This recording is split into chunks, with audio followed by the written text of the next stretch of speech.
Южная Сибирь покорила северную столицу. Оперная постановка «Зори здесь тихие» от Хакасской филармонии сорвала овации в Санкт-Петербурге. Об этом сегодня рассказали на пресс-конференции в Минкультуры. Спектакль уже известен местной публике, ведь премьера состоялась еще 2 года назад. Но на сцене Питерского дворца культуры представлен впервые. В постановке приняли участие артисты Мариинского театра. Художественным руководителем выступила солистка Татьяна Павловская. А сыграли как опытные республиканские артисты, так и новички, студенты Института искусств. Всего больше 100 ролей. Опера – сложнейший жанр, но далекая Хакасия, где даже нет музыкального театра, сумела удивить искушенного зрителя, уверяет министр культуры. За 2 дня постановку успели посмотреть около 6000 человек.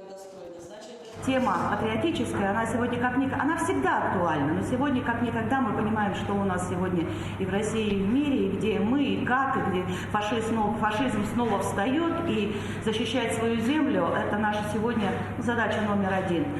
Но и, наверное, изюминка в том, что сам спектакль с патриотической темой был поставлен очень талантливо. Задача нашего коллектива, нашей группы, наверное, показать как можно больше в других регионах, может быть, в Донбассе, может быть, в Луганске, который сейчас, мне кажется, настолько принял бы, настолько остро бы прочувствовал все то, что увидят они на сцене.